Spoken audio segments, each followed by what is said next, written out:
This is Arts Educators Save the World, where successful artists and their mentors talk about how arts education transformed their lives.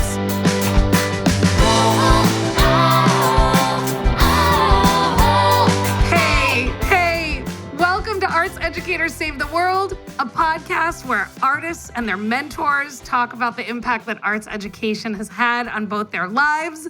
I am your host, Dr. Erica Halverson, Professor of Education and the Arts at the University of Wisconsin-Madison, and along with my co-host, Alek Lev, filmmaker and podcast producer extraordinaire, we are so happy to be here live at the Comic-Con Museum. That's gonna sound amazing on the radio. Hi, Alek. Hi, Erica. How are you? I am great. I'm so delighted to be back here with you at the Comic-Con Museum. The last time we did this at Comic-Con, we heard from some comics artists, and we are back here today with two incredible comics legends, Joshua Pruett and Scott Peterson. Before we get into that, Alek, what are you doing here? Whoa. Well, I am. Okay, that was existential. I meant like literally, what are you doing here? I am your co-host here. I helped you create this podcast. Erica wrote an amazing book called "How the Arts Can Save Education," and she wanted to turn into some sort of podcast. And one thing I do is I make podcasts.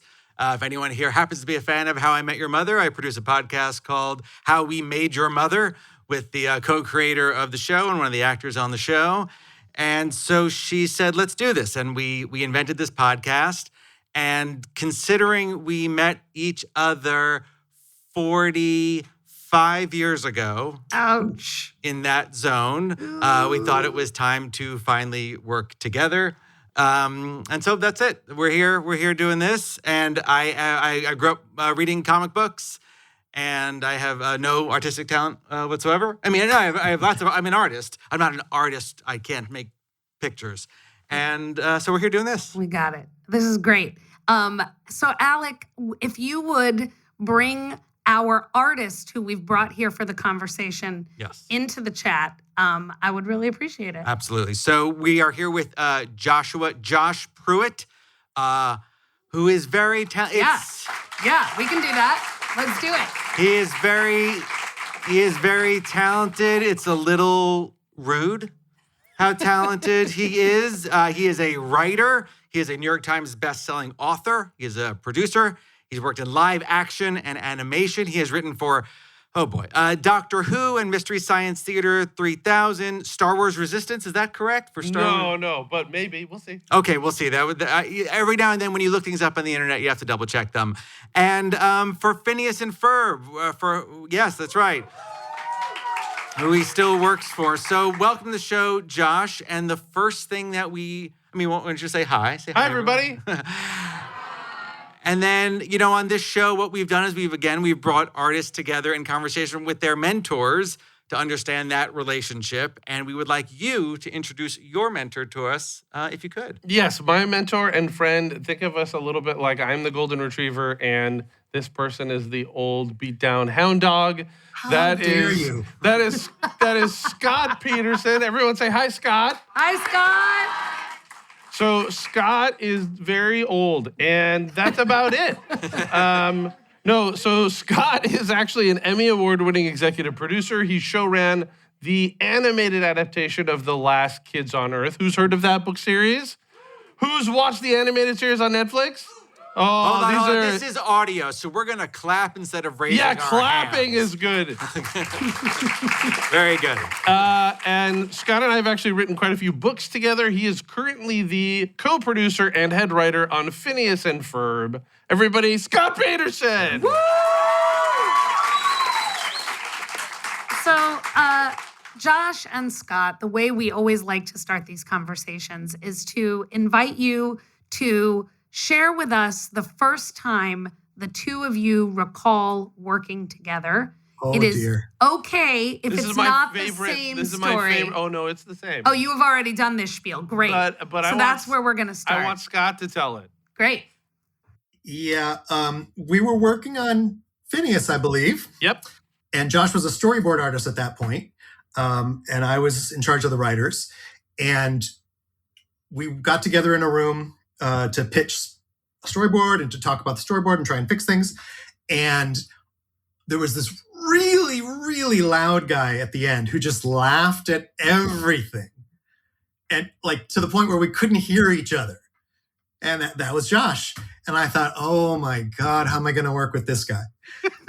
That was my first impression of Josh. But shortly after that, he started pitching ideas in the meeting. I'm like, oh my gosh, this guy's got really good story sense. He's got really good ideas. And I'm like, maybe he's more than just a loudmouth. So had to give him a second chance. Yeah, he thought I was obnoxious first. And then it turns out I was still obnoxious, but I had good ideas. But yeah, we were working together officially. I think my very first episode that I did, Hockey Z9, I think you wrote the outline for. Is that correct? Mm-hmm. And the way it worked on Phineas and Ferb back then is that it was a 2-person storyboard team. We would get an outline from Scott and his department. And then we would take that outline and re-break it between the two of us. We would draw the entire episode, storyboards for the whole episode, and write the dialogue. And then what we'd do is we'd re-pitch that to the team. Scott and the writers would come in. Everyone would kind of chip in and punch things up. And so I was doing that for a while, and I wanted to kind of do more. And so when Scott and I's relationship went to the next level was when I wanted to do more writing on the show. And so I had asked around about, hey, can we also write? As storyboard artists, can we do more writing? And I was like, hey, can we pitch ideas for outlines? And some of the other storyboard artists were like, no, don't pitch. They hate our ideas. I was like, what? So I went straight to the source. Scott was the head writer. So I went to Scott and I said, hey, would it be okay if I pitched you stuff? And he was like, I guess. Yeah. And one of the samples I gave him was a horror spec that I had written. What I didn't know about Scott was that he was born on Halloween and is a gigantic horror fan. And so we actually had that in common. So we bonded. So when I started pitching original ideas to Scott, he was like, oh, this is pretty good. And the first thing that we developed together was Night of the Living Pharmacist. Does anyone remember that Phineas and Ferb episode? That's the zombie episode. Applause. Yeah. But I think outside of the normal parameters of work, that's the first time you and I kind of connected, and you really helped walk me through writing an episode of television. And just as a little bit of a backstory, we'd been wanting to do like a big zombie kind of episode and couldn't figure out how to break it. Because we're on a kids show. You can't have people eating brains. You can't have people dying. How do you do a zombie show? And Josh had this amazing idea of how to do it where everybody becomes Doofenshmirtz rather than dying. But it still spreads like a zombie plague. And so we got to do all the fun tropes without any blood. I want to get into a little bit the specific work that you do. And before we do that, you've used the phrase break the episode several times already. For those of us who are not experts like in this specific art form, What does that mean? What does it mean to break an episode, and how do you learn to do that? Yeah, that's a great question. And it's something I kind of learned. I certainly learned from Scott and learned from working on the show. And there's lots of ways to do it. But essentially, like if we use Phineas' example, because I think, Scott, that's probably the clearest thing. Sure. So when you were working with the writers in the writer's room, what was the kickoff for breaking a story? What did you do first? Usually we'd have individual writers come in with ideas. It could be as short as a sentence or, Doof goes to Mars. That's all I got. And then you work around the room and everybody throws out ideas and you keep going until you've got what you feel like is a little bit of a story with a beginning, middle, and end. And at that point, then you can send the writer off to try and write a premise, like a one-page premise. And then again, you bring it back into the room and what we call breaking it at that point means is you kind of tear it down into its pieces. So you can really see, you get rid of all the fluff, you get rid of all the jokes, and you just go, does this work as a story? Does it have a character arc? Did we have for Phineas, an A and a B story? And does it have a beginning, middle, and end? And something that's fun for kids. Like we don't want Phineas and Ferb doing homework all day. So we have to think of some kind of adventure they can go on that would be fun to watch. The Doof stories are always much easier, but the Phineas stories were kind of challenging. And one of the biggest things that we do, especially for animation, is that you're trying to think visually. So Scott comes from writer's background. He actually worked on the first Blob remake in the 80s. Yes. He was a slime wrangler, which I love to bring up all the time. But Scott actually worked in effects for years before he got into writing. But my background is as a storyboard artist specifically. So one of the things that I do on the current run of Phineas and what we did back in the original series is that we try to think visually. So like an important part of, I think, making animation, it's not just a radio play. So part of what we would brainstorm either as storyboard artists and also with the writers is that we want it to be visual, especially whatever the boys are doing, what Phineas and Ferb are doing. And so that's where drawings come in. So the extraordinary thing about working in animation on a show like Phineas is that it's iterative. So that means we're making drawings, then we're doing writing, then we're doing more drawings and storyboards. And that process goes back and forth all the way from the story break, all the way through finished animation, where we are still adding and changing jokes. So it's something that is organic to the process of animation, but it's a great way to learn how to take a story through its paces from beginning to end. And so you got into this through storyboard animation. That's right. Yeah. And is that because you trained as a visual artist? Was that your background? Yeah, I wanted to be a storyboard artist in college and went to Cal State Fullerton. They have an animation entertainment art program there. And I ended up getting an internship at DreamWorks. That's where I started. And the story I always tell that Scott is tired of hearing, but it's not his podcast, is they had a story trainee program in-house. And I got in as an intern and so ended up on the production side. So this would be like I was a PA on Shrek the Third. I was a story coordinator on Over the Hedge and B-Movie. I worked as a coordinator. But I wanted to be on the artistic side. And my training was in storyboard. So they had this trainee program and I asked if I could take the trainee test. And they said, no, I could not. Because I was already in the production track. And they actually said the words, they actively discourage production candidates from making the transition to the artistic side. And my assumption was, which seemed reasonable, is that you got into the industry however you could, right? And then you establish yourself and then you kind of go from there. And I waited for those people to get fired. And a year later they did. Oh, you didn't have to wait that long. Didn't have to wait that long. No, it was good. And I asked again, and they were like, yeah, of course you could take the test. And if you're any good, that would be ideal because you know how the sausage is made. You've been in production for 2.5, almost 3 years. And so I put my portfolio together. I did the trainee test. I put a bunch of mini comics in the back of my portfolio that I've been working on and short stories. And I got in. I was the first internal production candidate in the history of the company. And so it kind of taught me early on to kind of ignore stupid people and, keep knocking on those doors. Well, and it sounds very similar to the story that your meet cute with Scott. Yes. About, going to a head writer and saying, hey, I have an idea for a story, even as your colleagues were like, don't do that. They don't like us. Yes. And Scott, were you... this is maybe a silly question, but were you open to that? Or were you sort of like, this isn't really how this works, but, this guy kind of keeps hounding me, so I guess I'll listen to his story? Can't it be both? Sure, of course. Both of these things can be true. Okay, yes. Before I answer your question, I just want to do some live mentoring in front of everybody. Josh, when you look to your left away from the microphone, you keep cutting out. Oh. So if you want, lean into the mic and we'll hear everything you say even better. Okay, great. That was me. That was Thank you. Mentoring live on air. Thank you. I knew I brought you for a reason. I was open to it. I'm always open, and generally on the show, we're open to wherever an idea comes from. That's fantastic. If it comes from somebody who's working as a production assistant or doing somebody's assistant secretary or something, but they've got a great idea, great. We want to make the show as funny as possible and as good as possible.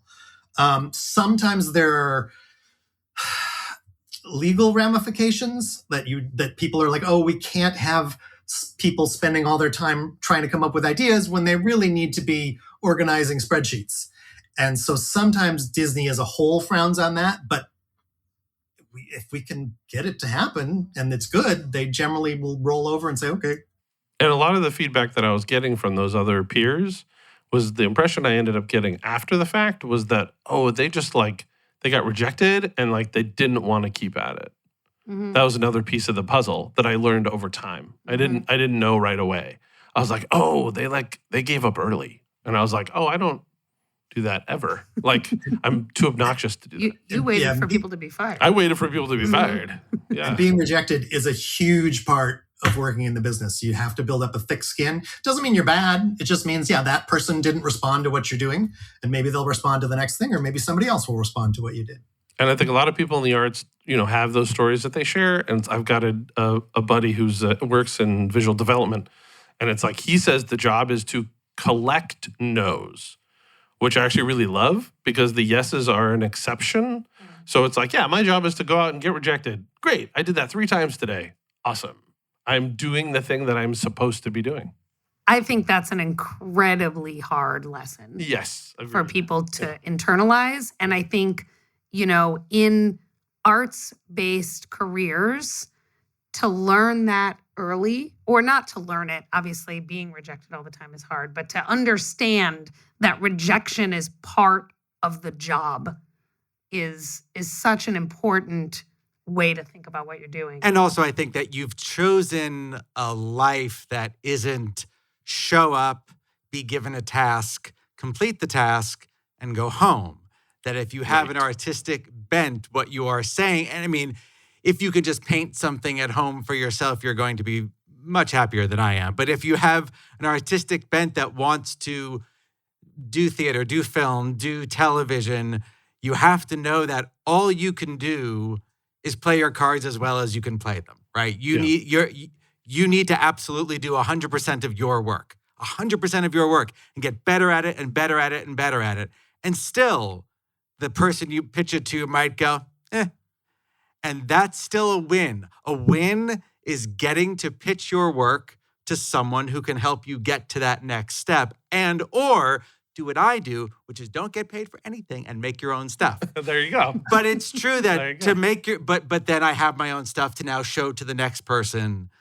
But you're definitely diving into something that is, the unpredictability is, it must be held onto and loved and cherished. Can I ask, actually, Scott, because I think obviously for those of you listening here who I'm looking out here as students, and I think, and y'all can nod a little, correct me if I'm wrong, but there's a wall between hey, I like being a writer. Hey, I like being an artist. And this stuff that they're talking about here, right? A writer's room and a head writer, and we're breaking a story. And I mean, wait, I thought you just you write a thing and then you get to make it.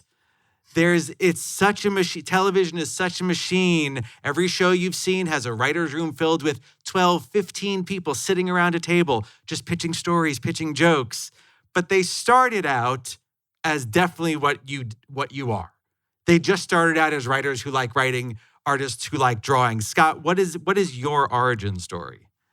Oh, man. It was 1922. Wow, that's a long time. Small town in Oklahoma. I don't think that's true.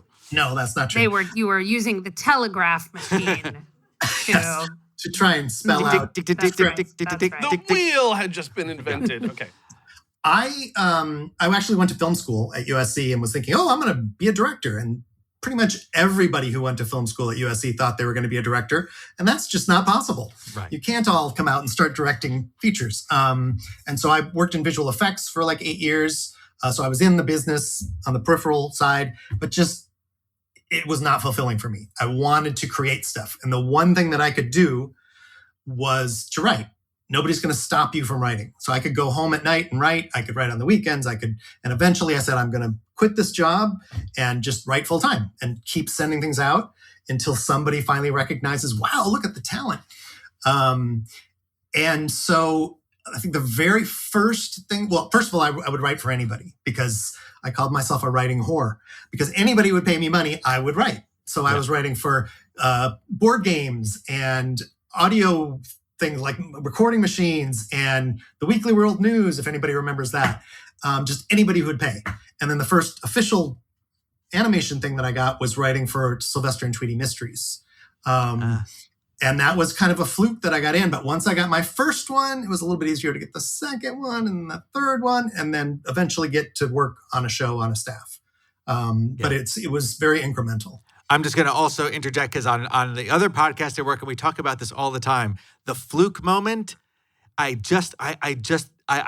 reject this notion because it's always going to be that. There's going to be that one little trigger. You met the right person on the right day at the right time. But that's not a fluke. You did all the work to get there, and you met lots of people on lots of days, and one of the days happened, right? I had 4 3-ring binders of contacts that I made, most of them cold calls. Right. But I would keep calling them every 3 months and say, hey, it's me again, just checking to see if you had anything. And 99% of them went nowhere. But one of them, they said, oh, actually, we do. And they knew who I was because I talked to them 4 times on the phone. Right. And so, yes, it was a fluke, but it was also, if I put out 100,000 things, the chances of one of them becoming a fluke is much higher. Right. And Scott, you did that for 6 years, right? You were freelancing? 5 years just doing freelance. 5 years just freelance. Yep. Before I got my first Before you got full-time. into his first room, Yep. One of my roles on this podcast is to drop sort of education nerd bombs as part of how we think about arts education and how that applies to other aspects of teaching and learning. And the thing that this conversation reminds me of is I talk about how important it is to reclaim failure as a part of learning rather than as a marker of a lack of learning. So a thing that really frustrates me about the way many schools frame learning is the idea that like you get to the end of something and you either did it or you didn't. And if you didn't, somehow that means you failed. And for me, and listening to you all talk about like all, counting the no's, right? The idea that you try something and then if that thing doesn't do what you wanted it to do, the incorporation of that not doing what you wanted it to do into the next thing that you do or the next thing that you make is the learning, right? And so for the translation of this into, and I'm saying this for our audience who doesn't know that we have a lot of educators who listen to this podcast. And so they're thinking about like, how does this work apply to my setting, to my school, to my college? And so, thinking about translating this into traditional school and how as a teacher, you can build a failure process into learning rather than seeing it as the end result of folks not doing something right. Really resonates for me with how you all are talking about the much more extended becoming an artist career process. Well, and I think that's one of the hardest things about, and Alek was getting toward it too. It's like that's an intellectual decision, right? So it's like you're describing an intellectual process, which makes sense. But there's an emotional part of this about being an artist, which is what makes it so tough. And I think one of the ironies and the biggest challenges is that you are asked as a creative person to be open to this is personal. It's never not personal. And the discipline becomes then you can't take it personally. Exactly. So it literally is both. It is always both. Yeah. And Scott and I have some fun whoppers about failure and journey and process that we can share. Yes, please. And we will. But I think that is what I've learned kind of through working with Scott now for so many years, because invariably what happens is that Scott and I are able to kind of like work with each other in tandem and as a duo to try to make new things happen in our careers. Different levels of ambition, writing books together, writing comics together, things that we're really passionate about, and then kind of collaborating to kind of help try to get to that next level. But it's really about how do we, keep moving and heal. Keep moving and heal. Make something new. Don't live in the thing that, that didn't work out. Let's keep going. It's one of the things that I think I don't want to speak to you for you too much, Scott. Which I know, which is a little different. Usually I speak for you all the time. But it's like that process of moving forward, always having something else. It's one of the things we love about television, is that TV is great because there are so many at-bats. We've got to come up with another 11-minute episode, another 22-minute episode. Okay, there's another one behind it. And working in feature, I had a lot of experiences where everyone was being so precious with something that was so big and cost $78 million. Right. And it was like, oh my gosh, it's like a giant albatross, like around everyone's neck. It's a huge weight. It's an anchor. And like on Phineas, we've got 11-minute stories. Okay, great. Let me try this. Let me try this. Let me take a risk. What's a big swing for a 22-minute episode? But I think that's one of the things that's great about TV. And one of the things that's great about when he and I work together is we're going to back each other's big swings.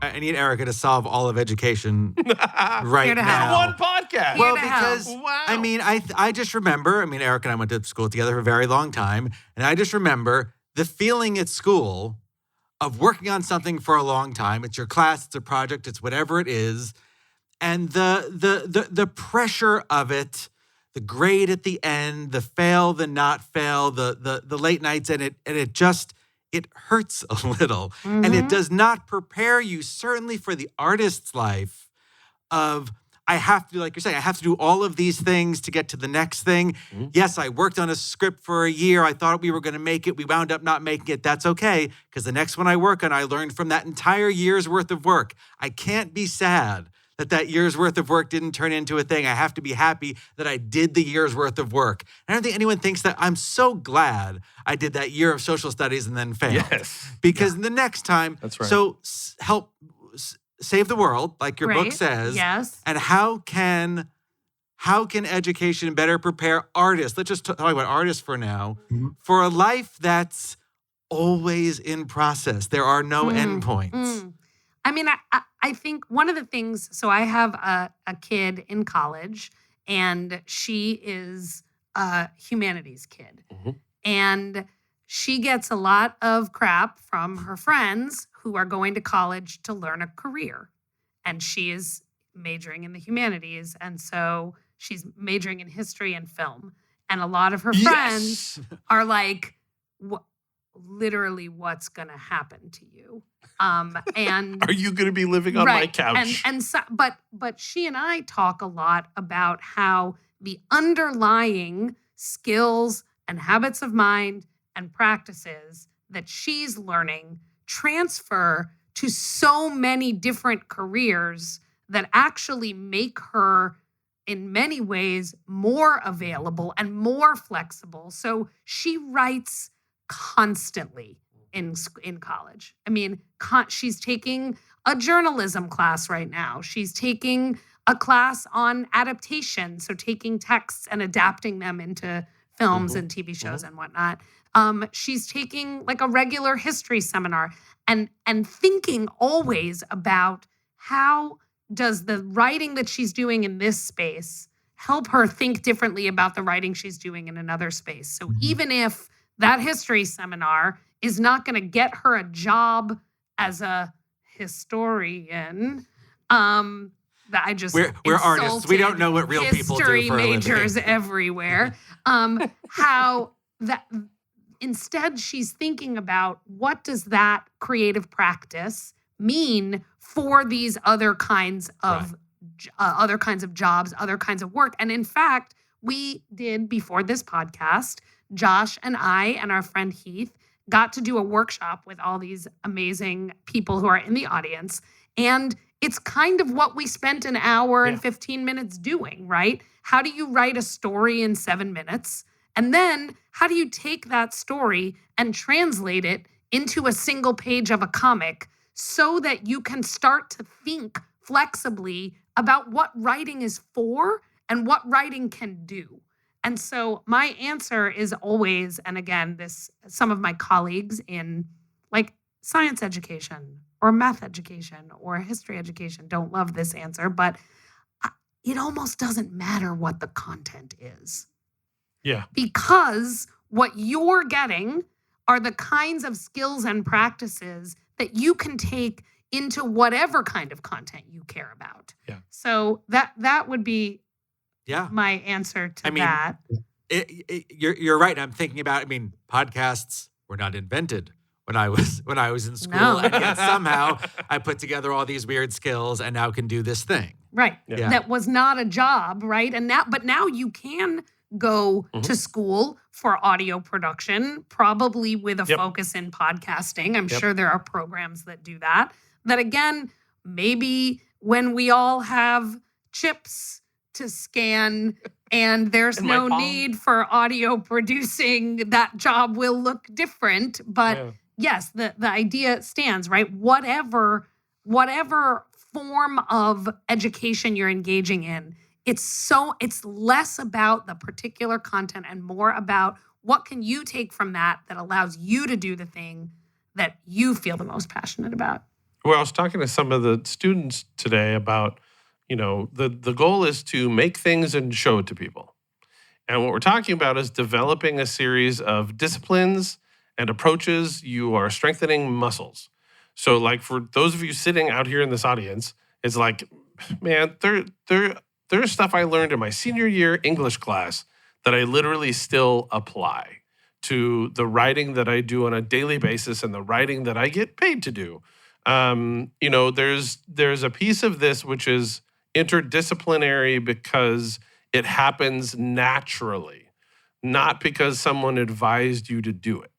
It's a survival skill. You're taking everything in your arsenal and you're applying it to jobs, to your personal work, to who you are as a person, to who you are as an artist.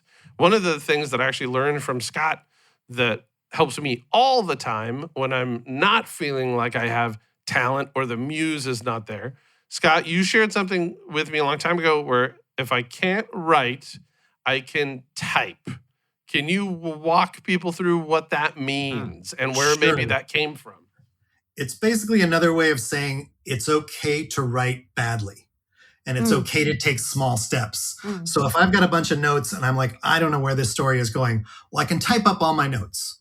And then I'm doing something, and as I'm typing, I'll add a little thing here, and maybe if I put this over here, that'll be. And pretty soon you're in it. And so even though you're feeling like I can't create right now, you just start typing. I think 99% of it is you just have to start the ball rolling. If you go, I don't feel like writing today, but I'm going to write for 2 minutes. I'm going to open the folder and read what I have, and that's enough to get you going. And so again, if you're not feeling creative, there are other things you can do to progress along the way. And I also wanted to jump back to what we were talking about earlier in terms of working on things and they fail or working on things. One of the things I put on a Post-it up on my computer is everything you write can be a sample. So if I write a script and somebody doesn't want to make it, I've got a new sample. If I write a short story and nobody wants to publish it, I've got another sample. And the more things you've written, the more likely when something comes up and they go, oh, we're looking for somebody who can write a horror movie. I'm like, well, I've got 3 horror stories right here. And so everything you do, and it's the same for artists, everything you draw can become part of your portfolio. It's never a wasted effort. So yes, you are learning as you're doing it, but you're also creating something, and you never know where it might go. Can I hear a little bit more about your relationship between the two of you, specifically how we got from I pitched a zombie story to now we write novels together? That seems like there's a big ... in there. And wondering if you can tell us about how we got from A to B. If you've seen the 3rd season of Bridgerton, it's almost exactly our story. Great. They based it on you, yeah? Yeah. They didn't pay us, but sure. There's more. It's British. They translated it. There's more about us ripping, not less. There are a couple things. I think the 9 Living Pharmacist kicked it off, and I think what happened was there were a couple times where Scott asked for me to come back after the shows had wrapped, or there was an opportunity to work on something called the Auca Files. Has anyone seen that one? That was a spinoff where no characters could talk. Yes. Great. One hand. But I think it really kicked off with Mansion. Scott, do you want to talk a little bit about that? I really don't. So, as you can tell, Josh is a big horror fan too. He's wearing a Thing t-shirt, and I'm a huge horror fan. And so my favorite ride of all time is the Haunted Mansion at Disneyland. Who likes Haunted Mansion? Yay! Semi-enthusiastic cheer. Yes. So one of the execs came to me and said, hey, we'd like to hear if you have a pitch for how we could turn Haunted Mansion into a cartoon series, a cartoon special, just, whatever it would be. And I was like, oh my God, yes. I'm going to go work on that night and day until I come back and pitch it. And within about a day, I said, I got to bring Josh on this because we have so much in common and we get so many places by bouncing things off each other that we would never get alone. It's so hard to write in a room where you get no feedback, you're in a vacuum. But when there's two of you and you build on each other, it goes, and it's so much more fun. It just goes like gangbusters. And we worked on it for we pitched it to them, and some of the executives said it was the best pitch they'd ever seen. And we were in the Hollywood Reporter. They announced our project. Okay. We're going to do this. And we worked on it for about a year, and we had background artists on it, and we were starting to look into casting, and we had a script, and everybody loved it. And then all of a sudden, it just petered out, and they said, yeah, we're going to have somebody else work on it. And it was the biggest gut punch because for me, I let myself fall in love with this project and get emotionally involved in this project. And it was really hard. We got fired off our own show. Yes. Yeah. Wow. Rough. It was brutal. Yeah. It was brutal. And in the midst of that, so we were having a great time developing this thing. I think we wrote 3 or 4 drafts. We had big, ambitious plans. I was making people upset with me because I had plans for like a lot of them. And it's something I tend to do. And in the midst of that, Scott got tapped by Disney Publishing to adapt Jon Favreau's Jungle Book. Who's seen? Show of applause. Who's watched Jon Favreau's Jungle Book movie? 3 people. Great. Wow. 4 people. One But we enthusiastic were asked to turn it into a novel, like from Mowgli's POV. And when Scott first got the email, he's like, I don't know if I have time to do that, whatever. And I was like, wait, Scott. If we write Jungle Book for them, we could theoretically pitch them Haunted Mansion books, and then we could pitch them original novels. And because the goal was, hey, if you write books, you get to keep the rights to those books. And the idea, again, is to keep making things, right? Scott and I wanted to keep making things. So we're like, great, let's do Jungle Book. We did the book. It went great. And then we got fired off of Haunted Mansion. And we had pitched them literally like 9 books, I think. 6 or 9 books. And they ended up doing some of them without us. That's a podcast for another day. But they were so pleased with the Jungle Book project, we pitched them something original. So one of the best things that came out of our Haunted Mansion experience was an original novel that Scott and I pitched and got paid to write called Shipwreckers, The Curse of the Cursed Temple of Curses, or We Nearly Died a Lot. The original title was Or We Nearly Died a Lot, a Lot. They said it wouldn't fit on the cover. They lied. But Scott and I got to write and develop an original novel for Disney Hyperion. It's what if Indiana Jones was an idiot and Short Round did all the work and pulled their bacon out of the fire. And I think, Scott, it's probably one of the best things we've ever written. Yes, we're very proud of it. And it's some of the greatest rewards I've ever gotten is hearing like, yeah, my son wouldn't go to bed. He was under the covers with a flashlight reading after bedtime. Or he got in trouble at school because he was reading it at school. And it's like, oh my God, that's amazing. They were supposed to be listening to the teacher and they were reading our book like this. I'm saying like this on a podcast, right? Mm-hmm. Like people can see what I'm talking about.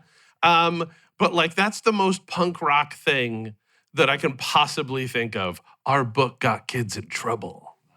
But that all came out of a perceived failure, something that was utterly heartbreaking, something that we still don't really have all the answers about how it went down, and we are still licking our wounds about. But Scott and I then were able to leverage that into doing something original, writing something from the heart, writing something that made kids laugh, that were, like people laughing out loud at our book. And so that's where it all kind of, our relationship really crystallized, is that, we had this extraordinary opportunity and it kind of fell apart on us, but we kept driving forward. So I think that kind of defined kind of the things that happened next, and we've done lots of fun things since then. One of Josh's superpowers is to constantly be looking ahead in 7 different directions at the same time. So it's like, well, yes, we're working on this, but what if we also worked on this? And we're working on this comic, but what if we pitched them something for free comic book day so that they could put out and more people would see it? And then if we're doing the comic, what if we, and every single thing is like, why don't we try this? There's somebody who's doing a horror podcast. Let's try sending them some of our short stories. And it's having 17 different things going. So when one of them goes, yes, it's a fluke, but it's not a fluke. Yeah, we just got to do some new Phineas and Ferb comics and had an amazing meeting today about maybe doing stuff in a galaxy far, far away. So, you never know where these things are going to land. And I think for Scott and I, it's really about keeping each other interested and keeping that collaboration alive and pushing each other. Am I correct that Jungle Book was a book turned into a movie again, that they then wanted to turn back into a book? That is accurate. Okay, fine. Absolutely. That's accurate. Also, if you think that all people do in Hollywood is pitch, if you've just heard this word too many times tonight, that's correct. That's all sort of what we do, is we just pitch tonight. And pitching is used for, you pitch a joke, you pitch an idea to a studio. This is a real word that people obviously really do use all the time. But one lesson definitely I think that I'm hearing that I love, and it's definitely been true for me, is these are all super collaborative enterprises. I mean, How I Met Your Mother probably had 130 people-ish working for this show. That's the crew that put this together every grinding week.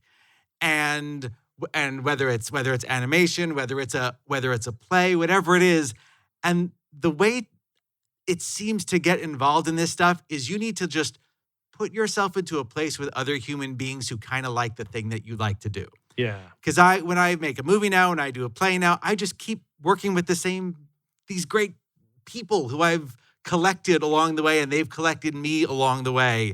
And it really is that dividing line between, I really wish I could write. Well, I hope you're constantly writing, but also just find a place where the other humans are writing, and all of a sudden you're going to connect, and you're going to be writing a book together. You're going to be doing a weird play together.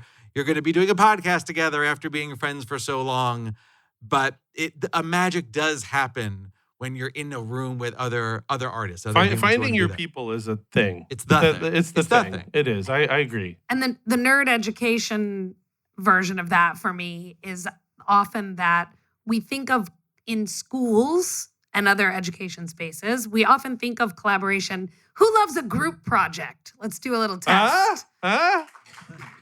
No, yeah. It's okay, guys. It's okay. Yeah, that was a trick question. Most people hate Nobody group likes projects. Group projects. And the reason they hate them is because the collaboration that a group project often is designed for is an excuse for everyone to still do all of the work that the design of the experience wants. Yeah. So, but this kind of collaboration is distributed in the best sort of way, which is everyone brings their superpowers to that in order to be successful. And so what I will often work with educators on is thinking about collaboration as the outcome. Yeah. So rather than as the means to the end, we do a group project because, 50 projects is too many to grade, but 12 is better.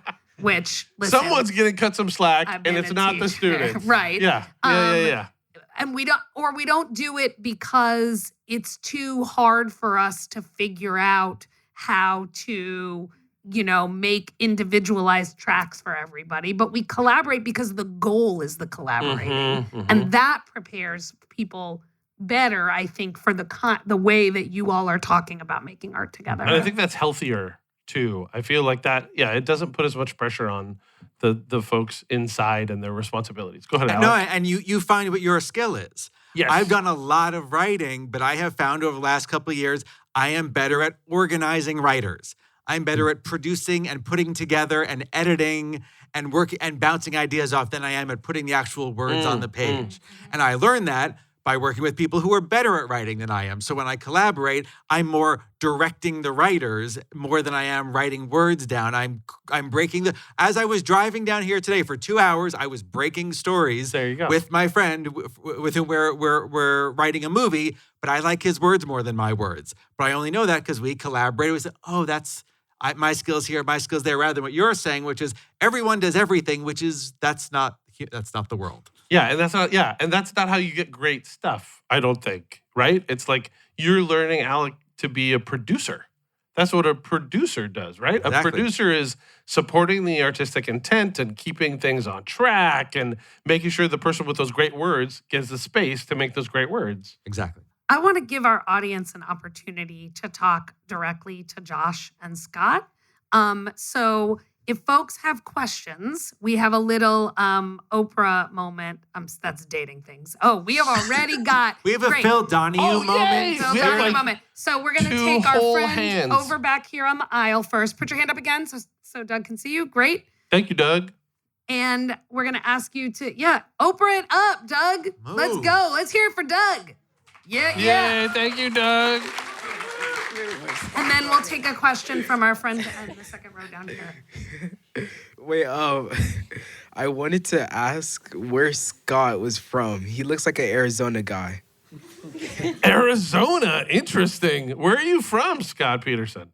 Originally, I was born in Kalamazoo, Michigan. Hey, Midwest, represent. Funniest city names in the world. But has lived in California since high school. Awesome. We have another question right down here. This is great. I love a live studio Thank you, Doug. audience. Thank you, Doug.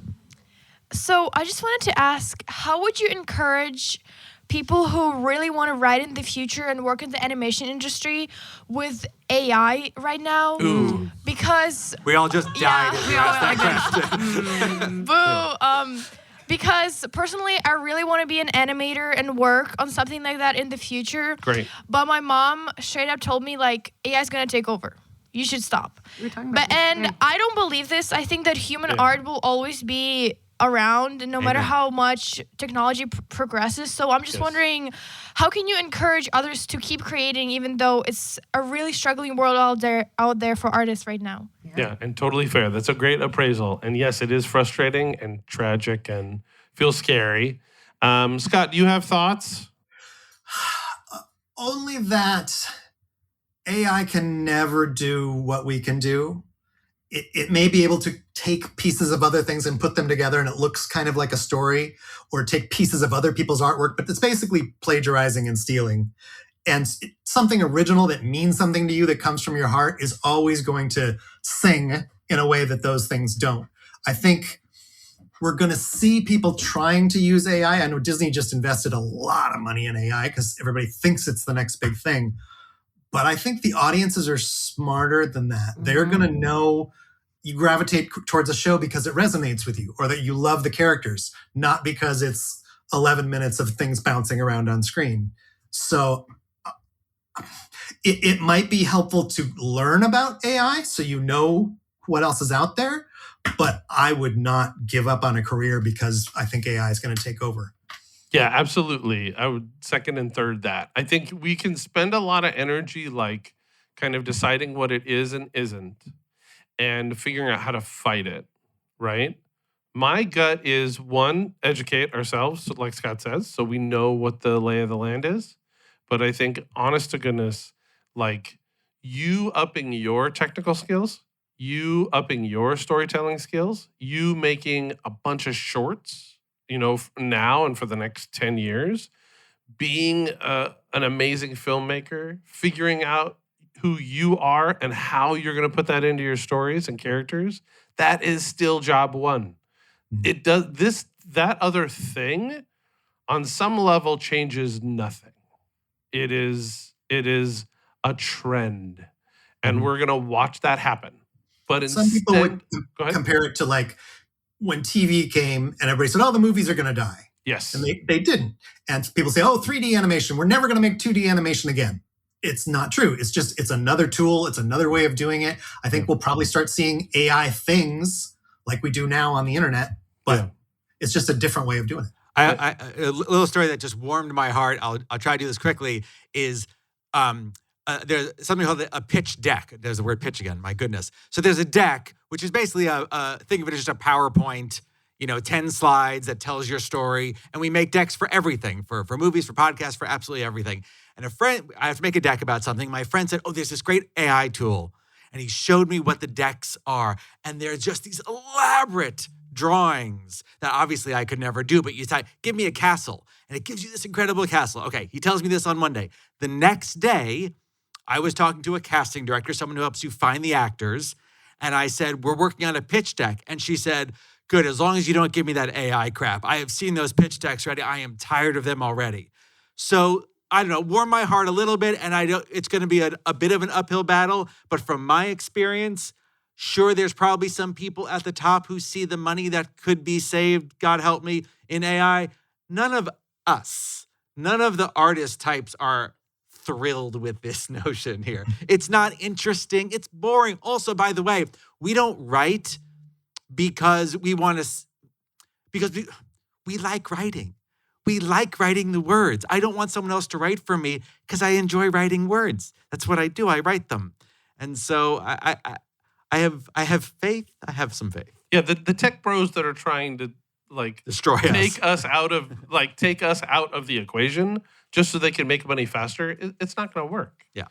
So the idea is you keep working on the things that make you and make you a better artist, because this is also cyclical.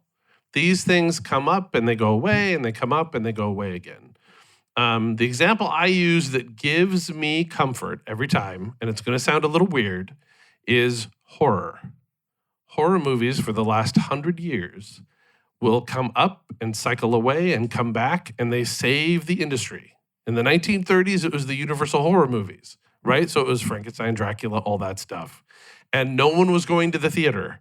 And then those movies came out and people started going to the theater again. And in the 60s, it was Night of the Living Dead and it was drive-in. These things come up and they go away. Horror movies are cheap because you don't need stars. You need cool ideas. You need things that get under people's skin, and people flock to the theaters. And people love watching those shorts. And people love reading those comics and reading those books because it's about feeling and emotion and character. And that can't be duplicated. And it's like I'm just watching 100 years of that process. And it proves itself out over and over again. So that's what gives me faith, is that I'm looking at what do I love and how does it keep coming up top? How does it keep bubbling up to the surface? And I go, oh yeah, if I look back 100 years, that's what happened. And then it happened again, and then it happened again. So that gives me a certain amount of comfort. Erica, this is what your daughter can do with a film and history background. She can say all the things that Josh just told us. That's right. And publish it in a paper. Yes. Yep. Yes, we have time for, let's do 2 more questions. Oh, yeah. please. Oh, 3. Oh my gosh, Yes. we have so many. Oh, there's Emily questions has everywhere. one. Emily says we have time for 1 more question. Emily says we can have 5 more questions. I saw, all right, Doug, I'm sorry, friends. Doug has already pre-selected our last question of the night. Yeah, my bad. I was gonna ask, because earlier you mentioned how your daughter was studying history and film, and this is kind of a general question for all of you guys, and I know you kind of answered it earlier, but how would you say that those two can combine for the future of film, media, any sort of entertainment here, not just in the U.S., but worldwide? Go ahead. Go ahead. You're the smart one. Your Am turn. I? Your turn. Great. I think one of the great challenges of global culture right now is the idea that everything is everywhere all the time for us, right? We can access everything everywhere all the time. And the challenge as artists is how do we both leverage stories that are new to us, but probably not new to other communities who've been making stories like that forever. How do we merge the way we understand what good story is with the way other cultures and communities understand what good story is? And in fact, for me, one of the most exciting ways to think about story making is like, how do I draw in all these global, cultural, transformative ways of doing story? I'll give it just a really quick example. I do storytelling work. It's very, as you saw, it's very Western, it's very traditional, it's very American. I'm working with a group of folks who make, who are Hmong, which is an ethnic group from Southeast Asia. Many of them were part of a forced migration. They ended up in the Midwest, which is where I live. And there's a very rich tradition of what's called Hmong story cloth that lives now in the Midwest, which is a form of telling stories by essentially weaving those stories in pictures. And so we're talking about how can you merge the traditions of Hmong story cloth with the traditional way of making stories that we were engaged in earlier today, not to steal it, but to acknowledge the different ways that we communicate with one another and how to blend those into new ways of telling stories. So I think that's the future of good story making. And as kind of, this is going to sound cheesy, but as global citizens, you've all grown up with that idea. You are the best positioned to understand how to tell those stories. We are not digital natives to that, to accessing everything everywhere all at once.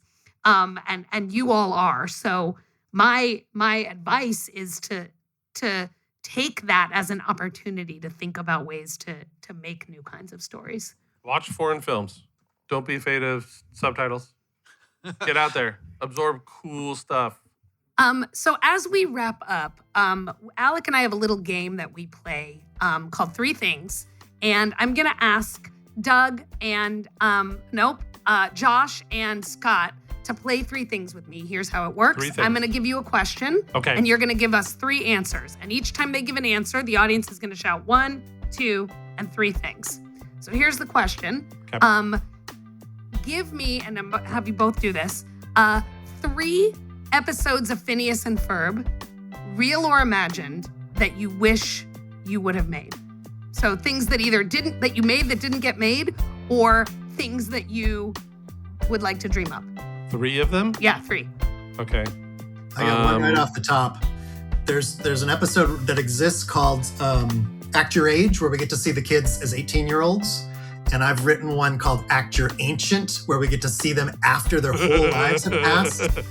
And Disney's like, this, we love it. It's too expensive. We can't make it. Audience stats? 1. Okay. There's a Doctor Who crossover with Phineas and Ferb that I actually started plotting when Doctor Who was being distributed by Disney. So that's like ultimate. I know what the story is. That's ultimate dream project. 2. What's the third one? We've talked, Josh and I have talked about how do we take all the work we did on Haunted Mansion and port it over to Phineas and Ferb and put those characters into the world that we created and make something with what failed. 3 things. Thank you all so much for joining us tonight at this podcast. We really love being at the Comic-Con Museum. And as we say on our show, onward together. Thanks, everybody. Arts Educators Save the World is hosted by Erica Rosenfeld Halverson and produced and co-hosted by me, Alek Lev. Our executive producer is Doug Matica, and our audio producer is Justin Asher. Special thanks to our collaborators, the brilliant and talented Kate Baldwin, and our great friends at Story Pirate Studios, Lee Overtree, Benjamin Salka, and Amy Fiore. Original music is by Dan Lipton, and our artwork is by Lyra Evans. Check out our website designed by Cole Locasio at www.artseducatorspodcast.com. We're on Instagram at Arts Educators Podcast, and you can write to us with your questions and comments at contact@artseducatorspodcast.com. You can also find us at a place called YouTube. And wherever you're listening, please remember to subscribe, rate, and review. It really helps the show. We're proud to be sponsored in part by the University of Wisconsin-Madison and the Gibb Faculty Fellowship. Arts Educators Save the World was created by Erica Rosenfeld Halverson and Alek Lev.